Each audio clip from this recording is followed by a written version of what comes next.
"You're worthless trash, Samuel. My daughter deserves better." The words hit like a glass striking granite, sharp, ringing, impossible to ignore. I watched the coffee mug shudder on Robert's immaculate kitchen island, a brown tide sloshing against porcelain, as his hand cut the air, conducting a symphony of contempt. The room smelled like butter and burnt toast and the sort of cologne men wear when they want to smell like money. Morning light ran across the counters like a blade. I stood there in my jacket, keys in my palm, counting my breaths the way I'd been taught to in high-stress negotiation rooms. 4 in, hold, 4 out, pretending this was just another deal to steer. If it were, I would have won by now. My name is Samuel Hayes, 37, Denver. I do finance the way surgeons do incisions, clean, precise, with a steady hand and no appetite for applause. It's easier to move capital when nobody is watching. It's easier to see the truth when you're not busy auditioning for it. I built Emberlin Ventures that way, quiet, layered, hard to trace. Shell companies, trusts, holding firms inside holding firms. Double-blinded deals where my name never needed to show up because it never helped. Money talks, names get in the way. But standing in my father-in-law's kitchen, listening to him pronounce my worth like a judge with a gavel, I realized money doesn't talk in every room. Sometimes volume wins, especially when it's a man like Robert doing the shouting. Elena could have married Dr. Patterson's son, Robert went on, pacing a loop around his island like he was wearing a track into the marble. Or Marcus, the cardiac surgeon with the house in Aspen. Instead, she chose you, a man who won't even tell us what he really does. Across from him, my wife stirred her eggs into a slow, silent whirlpool. She didn't look up. She never did at the start. The egg yolk broke, bled into the whites, and she chased the mess in circles. Like if she could make it uniform, the morning would slide back into place. Elena is brilliant in a lab. Her mind moves like a lens, focusing, refining, refusing to accept the result without proof. But family isn't a lab. It's a room with a man like Robert in it, and the rest of us breathing his weather. "Samuel works in finance, Dad," she said eventually, soft, not meeting anyone's eyes. "Finance," Robert scoffed, like the word itself were counterfeit. He could be selling insurance next to a nail salon for all we know. I should have said something. The clean version of me, the one who brings a cool chart to a hot argument, wanted to. I could have explained what a blind trust is, why beneficial ownership laws exist, how we structure a capital stack so a good company doesn't drown in its own growth. But I've learned that explaining yourself to someone eager to misunderstand you is manual labor for no pay. So I stood there silent. Not because I had nothing to say, but because I knew nothing I said would matter to a man who needed me to be small to feel big. "You sit there like a mute," he said, jabbing a finger at my chest. "Real men speak up. Real men defend themselves." The line landmined the room. Elena's spoon stalled. The refrigerator hummed louder, like it was also trying to fill the silence. Out the window, snow stacked on the cedar fence. A dog somewhere barked at a world that never barks back. I swallowed the first response that came to me, the one with teeth, and reached for the one I knew how to survive with. "You're right, Mr. Kellerman," I said. He blinked. He didn't recognize the shape of agreement. Bullies rarely do. They train for resistance. They don't train for consent. Consent is a mirror they're not ready for. "I am right," he said, but the confidence thinned around the edges. "Elena deserves better," I added, my voice even, almost gentle. "You're right about that." I felt Elena look at me then, the first look of the morning that wasn't aimed at a plate. Her eyes were the ocean before a storm, wide, dark, undecided. There are 1,000 different ways to ask, "What are you doing?" without words. She tried all of them. I slid my keys into my pocket and lifted my jacket from the chair. The jacket felt heavier than fabric. It felt like weight I didn't need to carry anymore. The front door was 10 steps away. I counted them without moving, like I was warming up to a run. Behind me, Robert huffed, repositioning himself on the floor of the conversation so he could climb back to the top. "Real men don't walk away, son."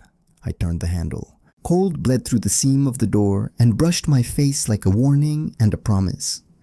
Elena's chair scraped the floor. "Samuel, wait." There's a moment just before you open a door when the room decides if it owns you. I didn't let this one. I stepped out and let November take me whole.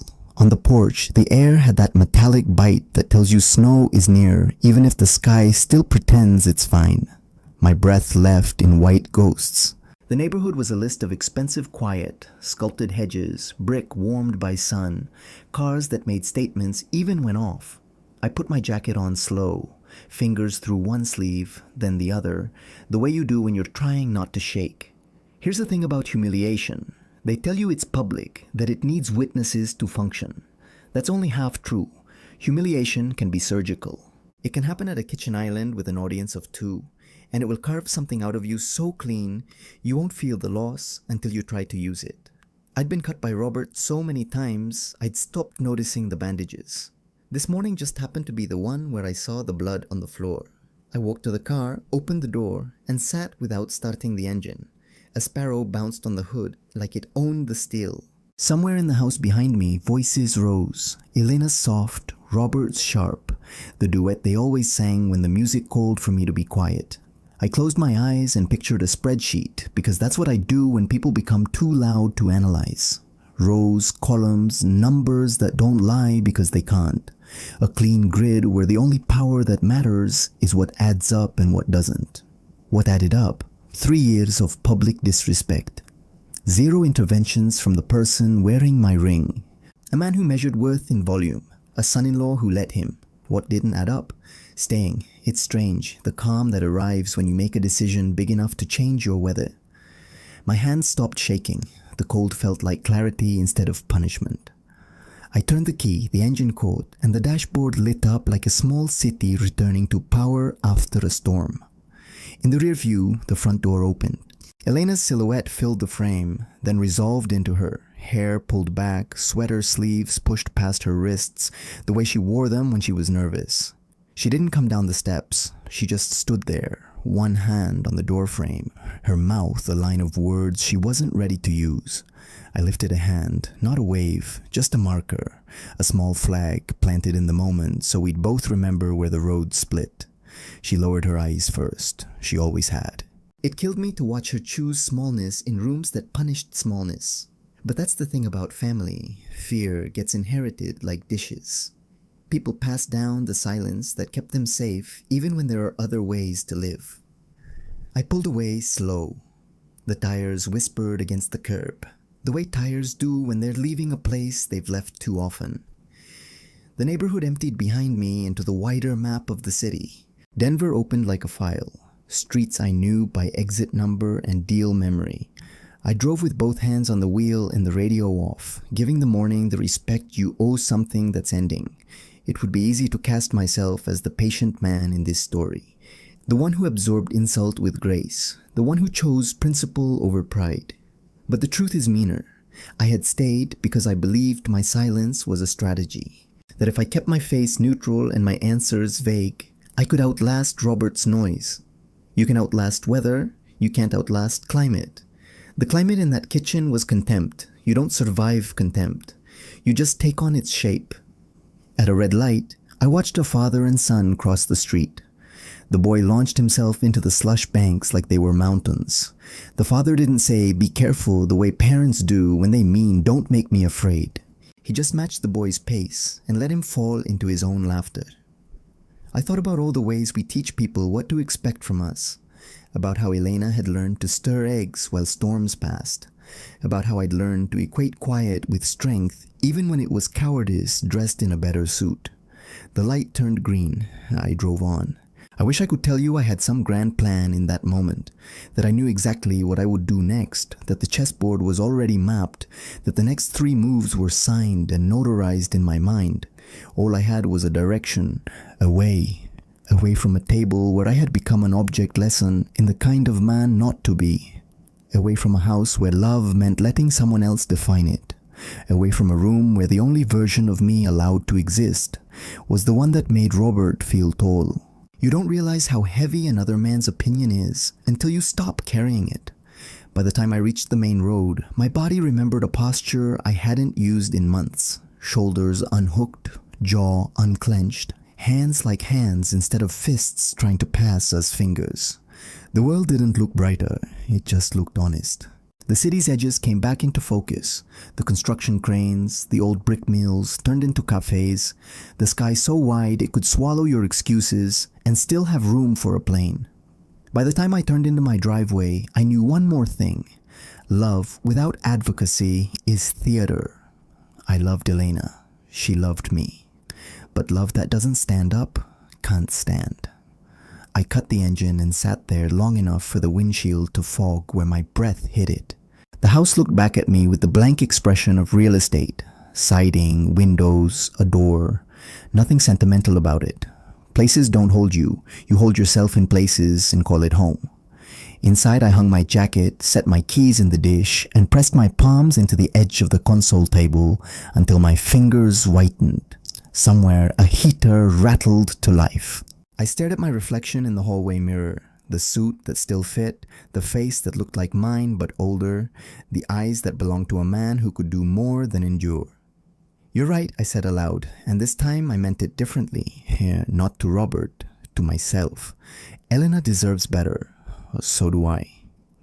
Before Kitchens and Verdicts, there was a conference in Boulder where the carpet smelled like new money and coffee. Booths lined the mezzanine with slogans about precision medicine and unlocking the genome. I remember the hum, scientists speaking a dialect the market only half understands and investors translating it into multiples and timelines. Then a woman stepped on stage and made the room sit up straight without raising her voice. Elena didn't sell. She explained. Clean slides, hard data, a mind that moved like a scalpel through fog. She walked us from mechanism to outcome, not promising miracles, just probability. When she clicked to the final slide, the applause felt like relief. Someone had managed clarity in a field where people drown in jargon and hope. Afterward, I found her in the hallway near a water cooler that gurgled too loudly. "You made complicated things look honest," I said. She laughed, a small, unguarded sound that made me want to say more. "Honest is easier than clever," she said. "Clever breaks in transit." I told her I worked in finance, which is what I always said when I didn't want the conversation to turn into a resume duel. She asked what kinds of companies I liked. I asked her what kinds of questions she couldn't stop asking. We stood there too long. People flowed around us. Someone bumped my shoulder and said sorry without looking up. Elena didn't notice. She was talking about the stubbornness of sales and the humility good science requires. I didn't realize I was falling until the ground rearranged itself around where I stood. We married 18 months later in a small ceremony by a small lake. No chandelier tent, no string quartet imported from a city famous for string quartets. A white arch, folding chairs, a friend with a camera who knew how to find the good light. It was the sort of wedding you only have to remember, not perform again at dinner. I thought the simplicity would protect us. I mistook quiet for armor. Even then, the pattern was drafting itself. The first time I met Robert, he shook my hand like he was checking some part I couldn't see for cracks. His eyes ran over my watch, my shoes, the car I arrived in. People say you can feel when you're being assessed. That's wrong. You can hear it, like a pencil against a clipboard. "Finance?" he asked and made it sound like a dare. "Finance?" I said, and made it sound like a period. At first the comments were small and deniable, the kind you can fold into a joke if the temperature rises. The second Christmas I spent with them, Robert poured more wine than conversation required and said, "Real work is like real wood, heavy." The table laughed. I smiled because everyone else did. Elena's hand found my knee under the table and pressed a code I couldn't translate. Stay. Later. Don't. Later meant the drive home, where she said, "He doesn't mean it." Don't meant, "It's easier if we let him have the room." I tried. I let him have it. I brought dessert and restraint. I complimented the renovations. I asked about his golf game. Each concession created a little vacuum. Robert filled it. He told stories about people with bigger houses and faster cars who were still humble, like humility were a prize they'd won at the end of a race only he could see. He admired doctors and lawyers for the same reason he kept expensive bourbon in visible places. They signaled. I could have signaled. I could have driven the loud car and worn the loud watch and told the loud stories about the quiet checks. But signaling is a language you can forget how to unlearn. I'd built my career by not being the biggest person in the room, by being the person the biggest person called when they wanted the outcome to work. Anonymous is a nice word until someone uses it to mean suspect. The dinners hardened. Robert started saying the quiet part at volume. "If your work is so important, why can't you explain it?" he'd ask, and then not listen. What kind of grown man hides what he does? What I could have said, the kind whose deals require it, the kind who buys companies cleanly so they can grow without the stink of attention, the kind who learned long ago that telling the truth about money invites performance from other people. What I did say, I help people invest. He smiled the way a person smiles when they think they've found a seam. Other people's money, he said, as if the phrase itself annulled value.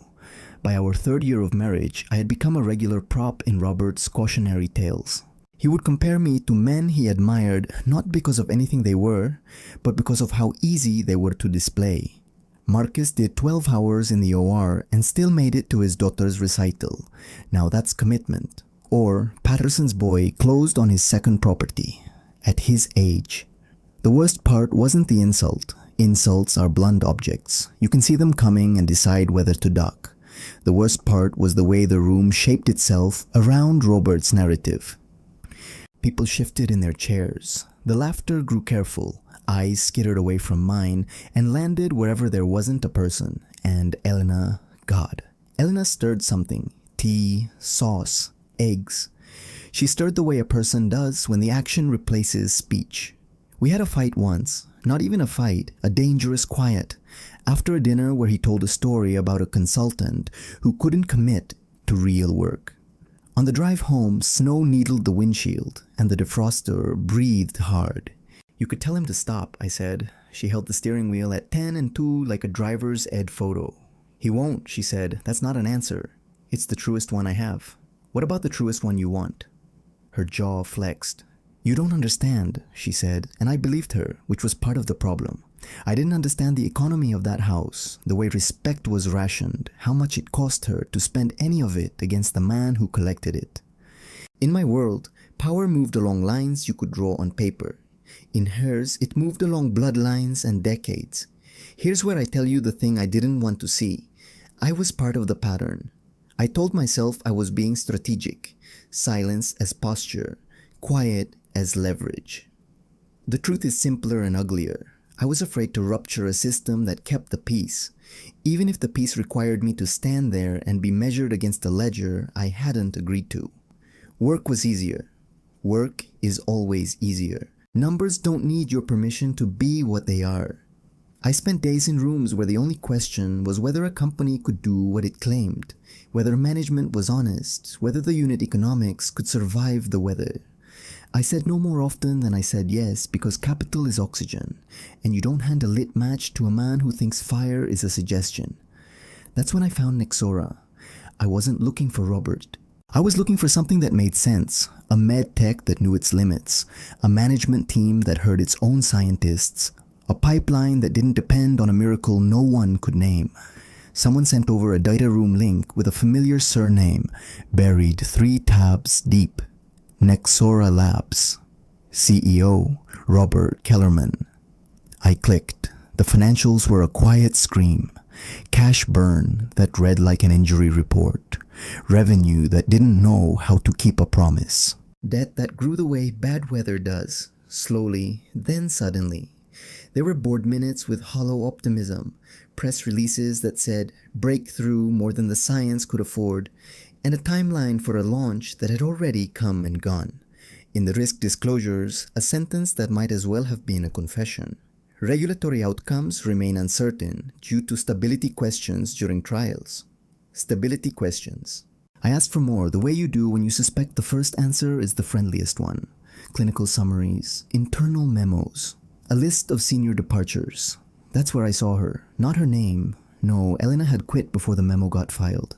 But her voice echoed in a document by a colleague, a 20-page analysis flagging compound degradation under heat and time. The conclusion was not unkind, but it was unforgiving. Proceeding to clinical with current data introduces unacceptable risk to patient safety and to company solvency. The launch date that followed ignored the warning. The FDA's response read like a rerun of the memo with legal formatting. Not stable, not ready, not approved. I felt something shift. Not triumph, not anger. A bone-deep recognition. This, I understood. This was a room I knew how to stand in. You ran the numbers, and the numbers told you where your dignity lived. I called a contact who knew everyone worth knowing on the research side. Dr. Patricia Webb, senior once upon a time at Nexora, now exactly where talent lands when leadership refuses to listen. She answered on the second ring with the kindness of someone who remembers faces without needing names. "Patricia, it's Samuel Hayes," I said, "Elena's husband." A pause that softened the air. "How is she?" "Brilliant. Tired." I exhaled. "I'm reviewing Nexora." Silence. Then the sigh of a person putting away politeness. "Robert made a lot of smart people into furniture," she said. Elena warned him in writing. He called it academic caution. The compound failed exactly as predicted. He found a way to fail her, too. Could it have worked? I asked, even though I already knew. Not on that timeline, not with that arrogance. I thanked her and hung up with the kind of clarity you get at altitude. Everything crisp, unforgiving, beautiful because it refuses to flatter you. I stared at the screen where the pro forma still glowed with the impossible math they wanted me to believe. 15 million would buy them a year, maybe a pivot, maybe a miracle, or it would buy a longer runway to crash on. At home, Elena set her laptop on the coffee table and tucked a strand of hair behind her ear. "Long day?" she asked. "Long," I said, and sat beside her in the place we had made soft with habit. I thought about telling her right then, "Your father's company is in my inbox. His signature is inside my pen cap." I didn't, not because I needed to hide, because I needed to see. I needed to know if there was any version of this marriage where she would stand between me and the man who needed me small. The pattern was clear. I just wasn't ready to admit I could read it. I closed the laptop and turned to her. "Tell me about the compound," I said. She blinked. "Which one?" "The one that wasn't ready." Something shuddered in her expression. A window closed against a storm. "It's old," she said. "Doesn't matter anymore." "It matters," I said quietly. She looked at me for a long time, then away. "He didn't want to hear it," she said. And I didn't want to be the reason he failed, even if the failure was already loaded into the chamber. There it was, the past and the pattern, drawn in the smallest strokes. We had both been choosing quiet over rupture. We had both been calling it love. On my desk, the Nexora folder was open to a single sentence I couldn't stop rereading. Closing contingent upon investor discretion. Contingent discretion. The next move belonged to me. When I was younger, I thought power was volume. The louder you were in a room, the more control you had over it. But years in finance had taught me the opposite. Power is silence. It's the stillness before a market crash, the unread clause in a contract, the anonymous name on the signature line of a deal everyone else thinks they understand. And now, sitting in my home office at midnight, that kind of silence filled the air. On my desk, the Nexora Labs files glowed faintly from my laptop screen. In front of me was the perfect paradox. The man who had spent years calling me worthless was begging investors for exactly the kind of capital I controlled. It wasn't just poetic, it was structural irony. I leaned back in my chair and watched the numbers bleed across the spreadsheets. Debt ratios, clinical trial costs, R&D overruns, projected earnings that looked like fiction written by someone who'd forgotten how math works. Robert's empire was collapsing one unpaid invoice at a time. I should have felt pity, but pity requires respect, and Robert had stripped me of that a long time ago. I picked up the phone and called James Morrison, my lawyer, confidant, and one of the few people who knew how deep my networks ran. He answered with a yawn. "If you're calling past midnight, it means you found something interesting or something dangerous." "Both," I said. "Nexora Labs." He was quiet for a few seconds. "That's your father-in-law's company, isn't it?" "Not for long," I replied. "They're about 6 months away from defaulting, unless someone steps in. Let me guess. You?" I could. 15 million would stabilize them, keep payroll afloat, refinance their short-term notes, maybe buy them enough time to fake optimism. Then why do I hear hesitation? Because I don't know if I should save him or let him drown. I stood up and looked out the window. Denver at night looks cleaner from above. Fewer people, fewer judgments, just light patterns pretending to make sense. I thought about Robert's words. Real men speak up. Real men defend themselves. He wasn't wrong. But real men also listen. Real men learn. Real men don't destroy their daughter's career because they can't admit when they're wrong. And that's exactly what Robert had done. Elena had warned him the compound wasn't ready. Patricia had confirmed it. The FDA rejection wasn't an act of fate. It was arrogance in a lab coat. Robert's arrogance. He'd blamed her, fired her team, rewrote the history of his own failure so he could stay the hero in the story he told himself. And now he needed me, the silent son-in-law with the invisible fortune, to save him. I opened a clean document, titled Investment Proposal, Nexora Labs. Underneath it, a simple sentence, Pending Discretionary Review by Amberlin Ventures. That was it. A few strokes of a pen and I could decide whether Robert Kellerman survived the next quarter. I could picture the boardroom, Robert pretending confidence while his CFO checked the incoming wires. The relief when he saw the funds had arrived, the press release thanking an anonymous investor group. And all the while I'd sit in my office, unread and uncredited, knowing I'd handed my enemy a lifeline he didn't deserve. Would that make me noble or weak? The answer kept changing every time I blinked. The next morning, I visited a cafe 2 blocks from Nexora's headquarters. From my table by the window, I could see the company's logo on the side of the building, chrome letters that reflected light like they were allergic to humility. Employees walked in and out, shoulders hunched under the weight of uncertainty. It struck me that they weren't villains in this story. They were collateral, people who believed in a vision their leader had corrupted. I took a sip of coffee that tasted like burnt almonds and stared at the reflection of my own face in the glass. Sometimes the worst punishment isn't destruction. It's letting someone watch themselves implode slowly, knowing they did it with their own hands. That afternoon, I called Patricia again. Dr. Webb, I said, what would happen if Nexora's funding fell through? She didn't hesitate. The company would go under within months, but maybe that's not the tragedy you think it is. Sometimes you have to let a bad system collapse before anything good can grow.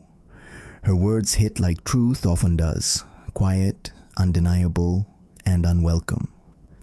Thank you, I said. You've been very helpful. When I hung up, I opened my laptop one last time and reread the memo Elena had written years ago, the one Robert ignored. The tone was calm, factual, unaccusatory, but every line screamed integrity. I realized something then. I wasn't punishing Robert for insulting me.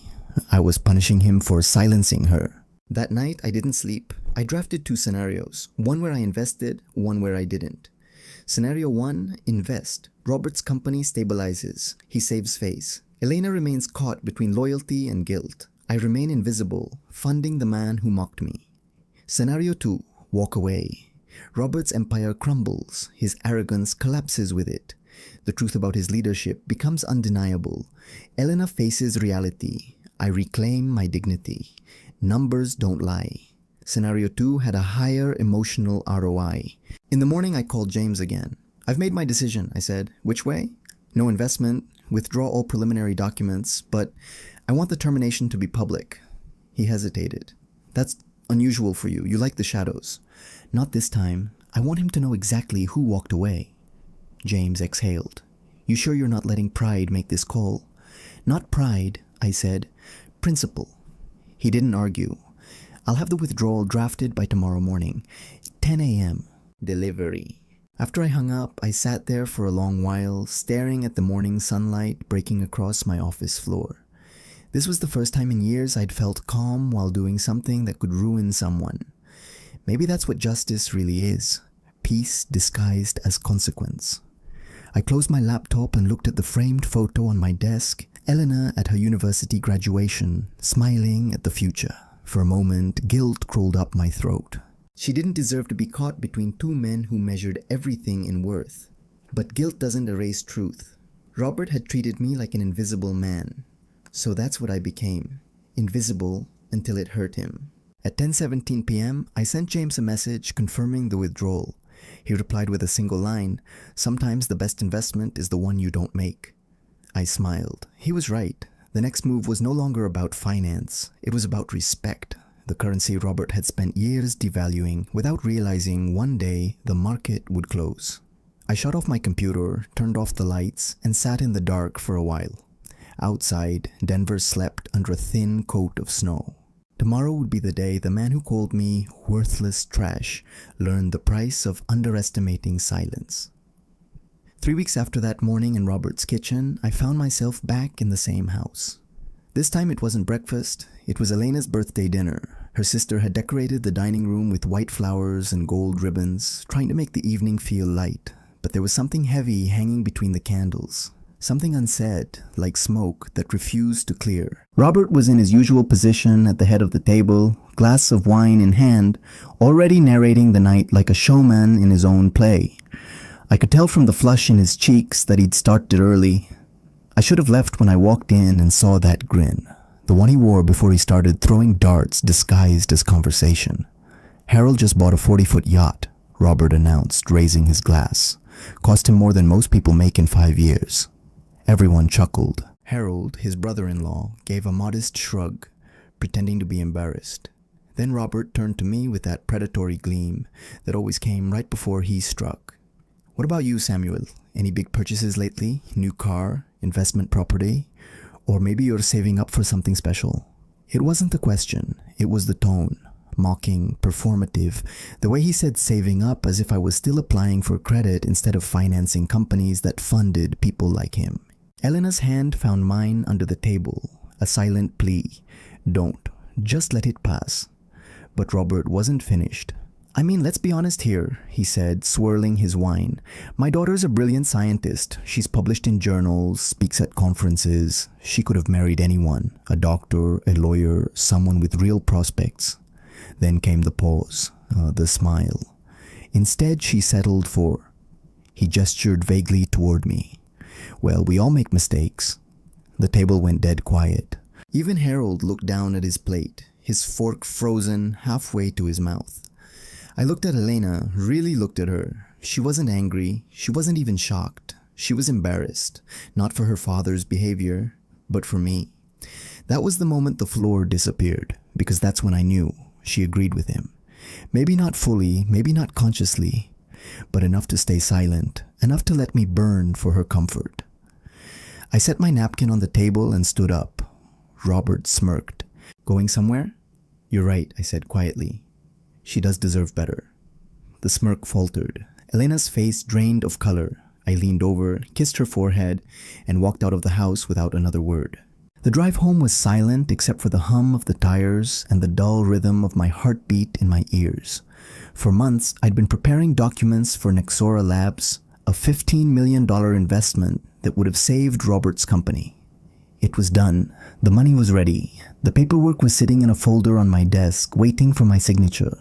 By the time I pulled into my driveway, I knew I wouldn't sign it. I wasn't going to be Robert's invisible savior. I wasn't going to give him the comfort of thinking the world still revolved around his arrogance. I went inside, poured a glass of scotch, and sat in the dark. It was almost midnight when I called James. Draft 3 documents, I said. He didn't ask why. James knew the tone I used when I was done being polite. 1. A formal withdrawal of investment interest in Nexora Labs. 2. A notice of contract termination for the pending funding agreement. 3. A confidentiality release that allows me to disclose my identity as the anonymous investor. James paused. Are you sure you want that last part? That's not your usual play. I've spent years staying invisible, I said. This time, he deserves to see exactly who walked away. The next day, Elena came home around 8 p.m. She'd been staying with her sister since the dinner, and I could tell she'd been crying. She sat across from me in the living room, her posture small, her voice smaller. Dad called me today, she said. He's worried he went too far. He wants to apologize. I almost laughed.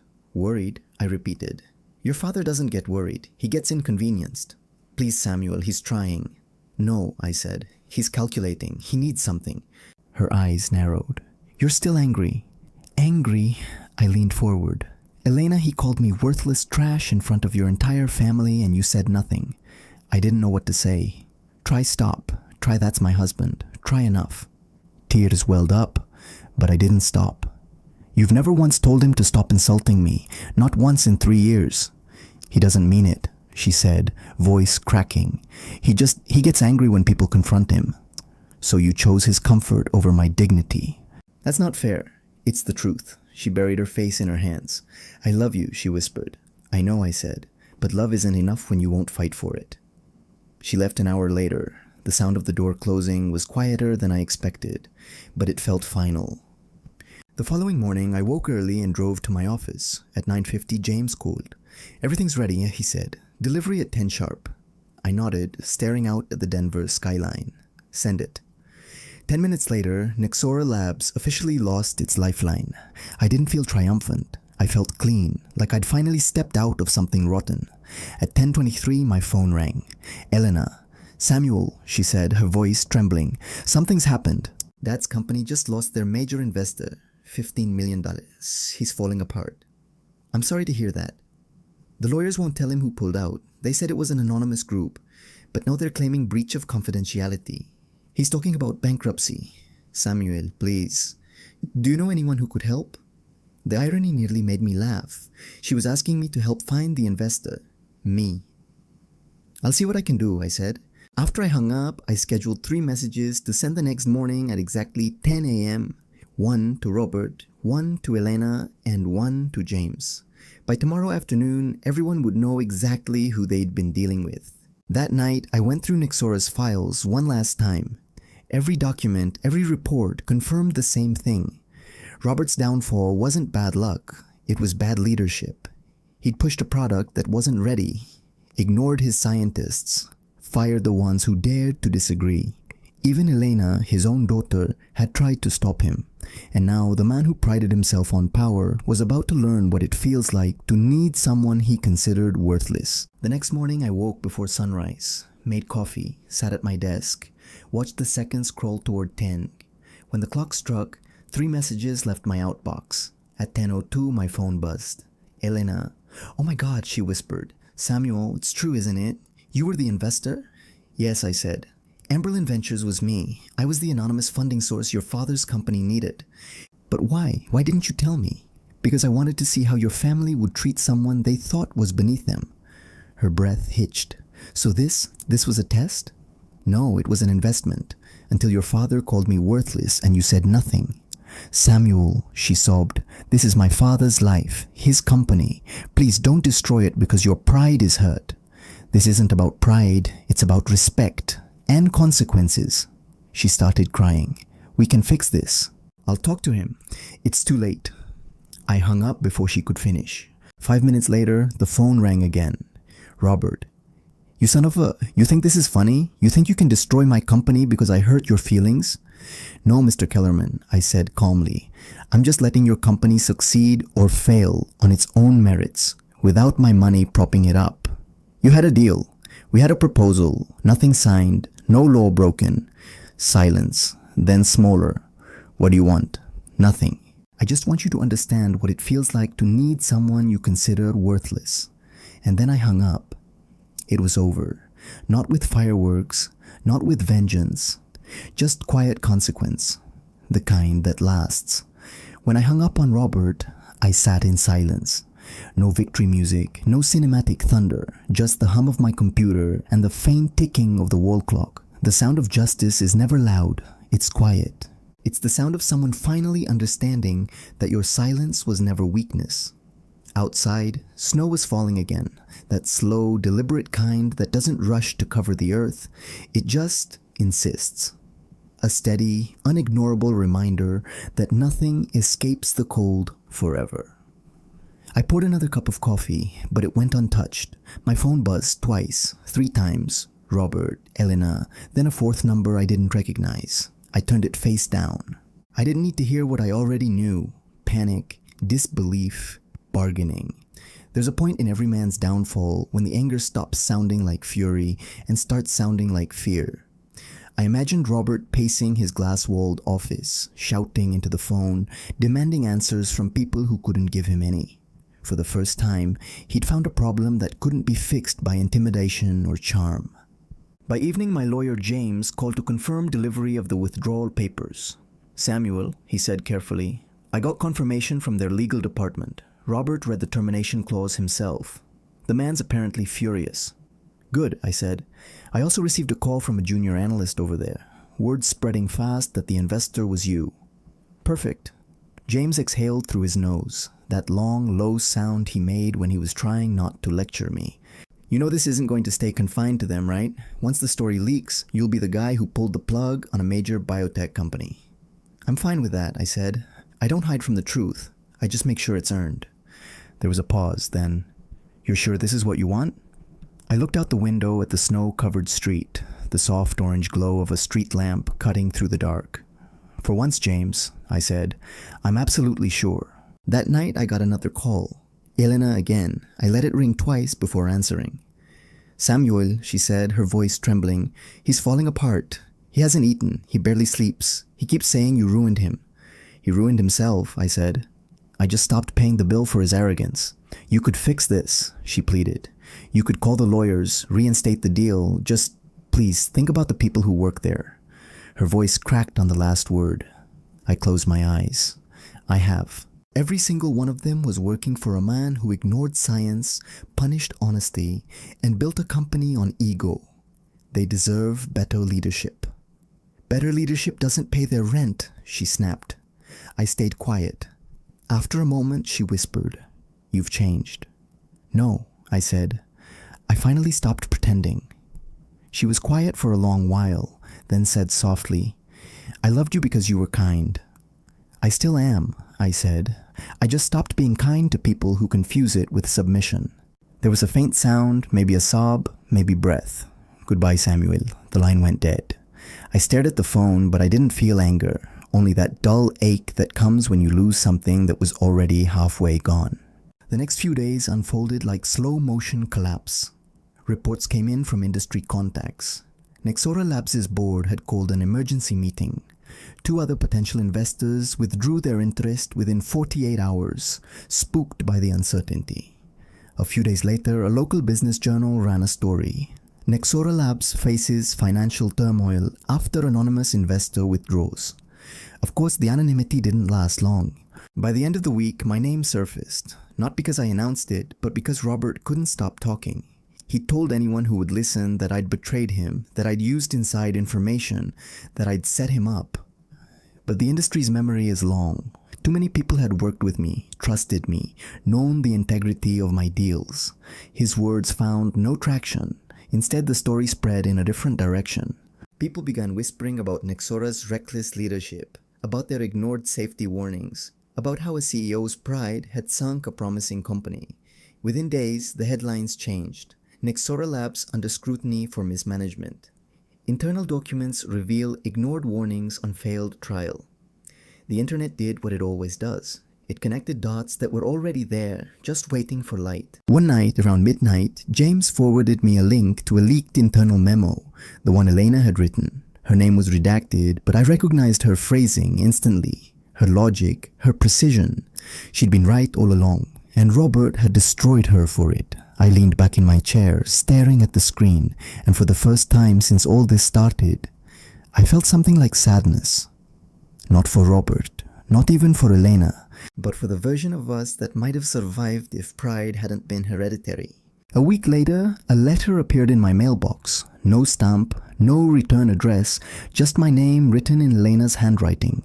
Inside were 2 pages. No apologies, no accusations, just grief dressed as explanation. She wrote that she couldn't be married to someone who would deliberately hurt her family, even if they deserved it. But the second page said more than she probably intended. She'd confronted her father, told him exactly what she thought about the way he treated me, the way he'd humiliated her in his house, the way his arrogance had cost her career and marriage. According to her letter, Robert tried to justify himself. He said he was just protecting her. She told him protection without respect is control. Then she walked out. She ended the letter with one line I'll never forget. "I finally understand what you meant about silence being a choice." I folded the pages and slid them back into the envelope. Then I burned it in the fireplace. Not out of anger, out of closure. Some truths don't need to be kept. They need to be released. Weeks passed. Denver thawed into spring. The Kellerman's house went on the market. Nexora laid off nearly half its staff. And Robert, once the self-proclaimed genius of biotech, was suddenly invisible. The world he'd built on confidence had finally stopped believing him. I'd love to tell you I felt triumphant watching him fall, but the truth? I felt nothing at all, because revenge only tastes sweet when you still care about the meal. This wasn't revenge. This was arithmetic. Every debt eventually comes due. A month later, James called again. Robert just filed for Chapter 11 bankruptcy, he said. About time, I replied. He's trying to sell what's left of his research assets to another firm. They might buy the data, but not the brand. Poetic, I said. Even his name isn't worth saving. James chuckled softly. And Elena? She moved to California, I said. Research Institute in Palo Alto, she's publishing again. She's talented, he said. She'll land on her feet. She already has, I murmured. She just doesn't know it yet. That night, I stood by the window with a glass of bourbon, watching the city lights flicker against the dark. Somewhere in another part of town, Robert was probably doing the same, staring into a smaller glass, a smaller house, wondering where it all went wrong. Maybe he'd finally realized it wasn't the market. It wasn't bad luck. It was him. You can lose money and rebuild. You can lose reputation and recover. But once you lose respect, especially your own, you never get it back. The next morning, I woke up to an email from Patricia Webb. Subject line, Nexora Aftermath. She wrote, I heard what happened. For what it's worth, you did the right thing. The company was never going to survive under his leadership. Maybe now the scientists he silenced can start over somewhere they'll be heard. For the first time in a long time, I smiled. Justice doesn't always roar. Sometimes it whispers, balance restored. 6 months later, Denver had turned green again. The snow had melted, and with it, the last traces of Robert Kellerman's empire. I saw the news in passing, buried halfway down a financial bulletin. Nexora Labs declares bankruptcy, assets acquired by Virion Biotech. The headline was short, clinical, almost mercifully indifferent. For a company that once held press conferences with champagne and stage lights, this was the final curtain, quiet and untelevised. Robert had sold the remaining research data for pennies on the dollar. The building was up for lease. The staff was scattered, some to rival firms, some to unemployment. The empire of marble and mirrors had collapsed into a rented office space near the airport. And Robert himself? He'd taken a job as a consultant. Same industry, lower altitude. Someone told me he worked out of a strip mall unit between a dental clinic and a nail salon. For a man who'd once measured worth in square footage and car models, that must have felt like exile. I didn't reach out, not because I wanted to see him suffer, because there was nothing left to say. He had lived his whole life in a story where he was always right, and everyone else was supporting cast. Now there was no audience left. Sometimes silence isn't revenge, it's a mirror. And for the first time in his life, Robert had to face his reflection without applause. As for Elena, she never called again, but I heard about her through colleagues in the industry. She'd moved to California, taken a research position at a genetic institute in Palo Alto. I saw her name in a journal article once, Gene Expression Stability in Neural Regeneration. The tone of her work was the same, precise, relentless, quietly brilliant. In a way, she'd finally escaped both of us, the father who demanded pride and the husband who demanded proof. She'd gone back to the only world that made sense to her, the clean one, where results mattered more than words. I respected that. I missed her, yes, but not in the way people miss what's gone. More like how you miss a version of yourself that used to believe certain things. I sold the Denver house and moved north to Portland, a city where rain made everything honest. No luxury cars, no manicured neighborhoods pretending perfection. Just people walking under umbrellas, doing their work quietly. It suited me. Emberlin Ventures opened a new office downtown, smaller, leaner, sharper. Our team grew, deals multiplied. I felt alive again, but in a different way. It wasn't about the money anymore. It was about precision, the satisfaction of knowing every choice I made had purpose. I started biking to work, something I hadn't done since my 20s. There's something about wind on your face that resets your sense of scale. When you've watched empires fall, it's good to remember the world still smells like rain and asphalt. One afternoon, about a year after Nexora collapsed, I was having coffee with James at a downtown cafe. He was flipping through a local business magazine when he froze. "Samuel," he said, turning the page toward me. There in the lower corner was a photo of Robert, older, grayer, thinner, standing in front of a generic biotech banner with the caption, "Consultant Robert Kellerman speaks on leadership lessons in modern science." James smirked. Irony doesn't get better than this. I studied the picture for a long moment. The suit didn't fit him quite right anymore. His smile was strained, almost fragile. If arrogance had been armor, this man looked like he'd been stripped bare. "What do you think he'll say?" James asked. "That humility is important?" "Probably," I said. "But the difference between preaching humility and having it is that one fills rooms, the other empties them." James chuckled and closed the magazine. "Still feel justified?" "More than ever," I said. "Not because he failed, because he finally learned."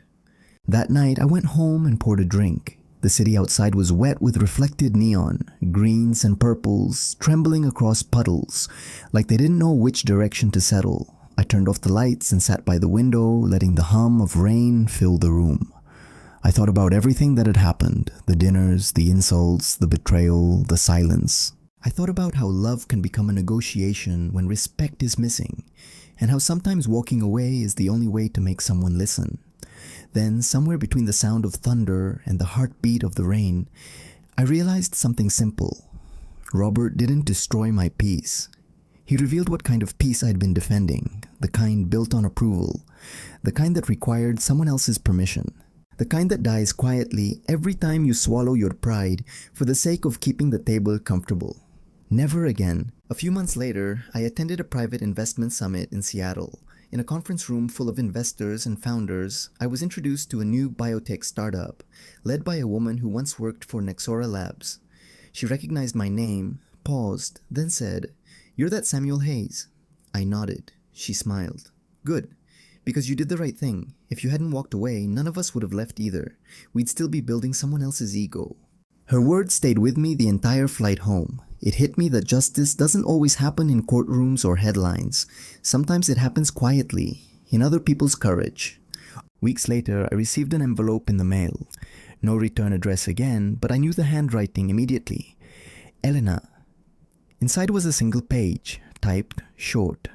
"You were right, he needed to fall. I just wish I hadn't needed to lose you to see it." I folded the letter once and put it in my desk drawer. Not to revisit, just to remember that even closure deserves gratitude. Robert never called me again, but I kept hearing about him, tiny updates through mutual contacts. He'd stopped showing up to the country club long before his membership expired, sold his car, sold the vacation home in Vail. Now he rented a modest townhouse and drove a second-hand Lexus. But the biggest change, he'd started mentoring students at the local community college, teaching them about ethical leadership. Ironic, maybe. But maybe for the first time, he was doing something good. Every so often, I still think about that day in his kitchen, the smell of burnt toast, the way his voice cracked when he said worthless trash. It's strange what memory chooses to keep. Sometimes when I replay it, I imagine a different version of that moment. I say nothing, but not out of fear, out of choice, because silence can mean surrender, or it can mean strategy. Back then, I didn't know which kind of silence I was using. Now I do. It's been years since all that happened. Amberlin Ventures is thriving. I've made peace with the fact that not every story gets a perfect ending. Some just stop where they need to. But whenever someone asks me what power looks like, I tell them this. Power is knowing you can destroy and choosing not to. Power is walking away, not to punish, but to preserve yourself. Power is the quiet confidence that truth doesn't need applause to be complete. And sometimes, just sometimes, the person everyone calls worthless is the one holding the entire balance sheet. The story you just heard isn't about revenge, it's about realization, about what happens when respect is taken for granted and silence becomes a weapon. If you've ever been underestimated or called less than what you are, remember you don't need to fight to prove your worth. The truth reveals itself eventually. And sometimes, the people who call you worthless end up learning how expensive that mistake really is.